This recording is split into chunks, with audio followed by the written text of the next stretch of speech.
নমস্কাৰ, মই জ্যোতিষী মিণ্টু শৰ্মা। আজি মোৰ ল'ৰাৰ জন্মদিন উপলক্ষে আৰু মোৰ সৌভাগ্য, মোৰ ল'ৰা কাতি মাহতে জন্মিছে, দামোদৰ মাহ, খুব উৎকৃষ্ট মাহ। গতিকে এইটো মাহত মোৰ ল'ৰা জন্মৰ কাৰণে মই নিজকে সৌভাগ্যৱান বুলি ভাবোঁ।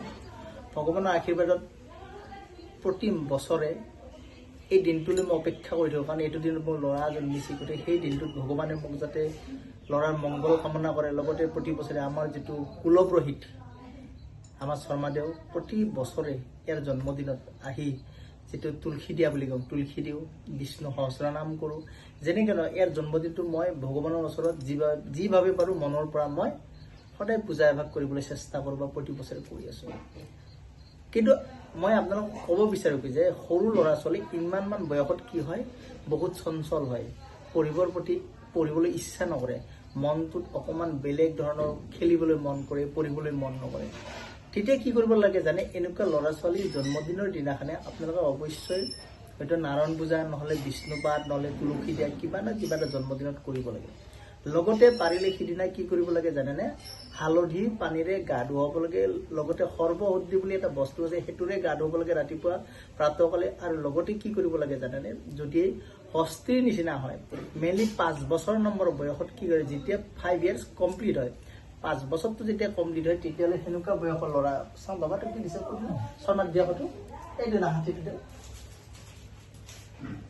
এনেকুৱা যদি আপোনালোকে যদি গিফ্ট হিচাপে বগা হাতী যদি এনেকুৱা যদি আপোনালোকে ল'ৰাক যদি জন্মদিনত গিফ্ট কৰে, তেতিয়াহ'লে কি হয় জানেনে, হস্তি অৰ্থাৎ যেতিয়া হাতীৰ নিচিনা গহীন গম্ভীৰ, যাতে মনটো স্থিৰ হয়, যাতে মনত পঢ়িবলৈ অকণমান উৎসুক হয়। গতিকে এনেকুৱা মেইনলি স্থিৰ হ'ব লাগে, যাতে স্থিৰ হয়। পাৰিলে এনেকুৱা আপোনালোকে জন্মদিনত নিজৰ ল'ৰা ছোৱালীক বগা ঘোঁৰা গিফ্ট দিবলৈ আপোনালোকে চেষ্টা কৰিব। ঠিক তেনেদৰে 9 বছৰত কি দিব লাগে সেইটো বিষয়ে মই বাৰু পাছত ক'ম। এনেকৈ বছৰ অনুযায়ী প্ৰতি বছৰে কি দিব লাগে, তেনেকৈ মই সেই বস্তুবিলাক কৈ যাম। লগতে আপোনালোকে কি কৰিব জানে, অৱশ্যই যেনেকৈ ধৰি লওক মই ইয়াক পঞ্চমুখী ৰুদ্ৰাক্ষ এটা আজি মই পিন্ধাই দিলোঁ। কিয় দিলোঁ, যাতে বিদ্যা আমাক, কাৰণ 5 বছৰ হ'ল মানে কি ল'ৰা পঢ়াৰ প্ৰতি আকৰ্ষণ হ'ব লাগিব, পঢ়াৰ উৎসাহ হ'ব লাগিব, পঢ়াৰ প্ৰতি মনোযোগ বাঢ়িব লাগিব। গতিকে যাতে বাঢ়ে তেনেকুৱা ধৰণৰ কিছুমান সৰু ৰেমেডি আপোনালোকে ইউজ কৰিব।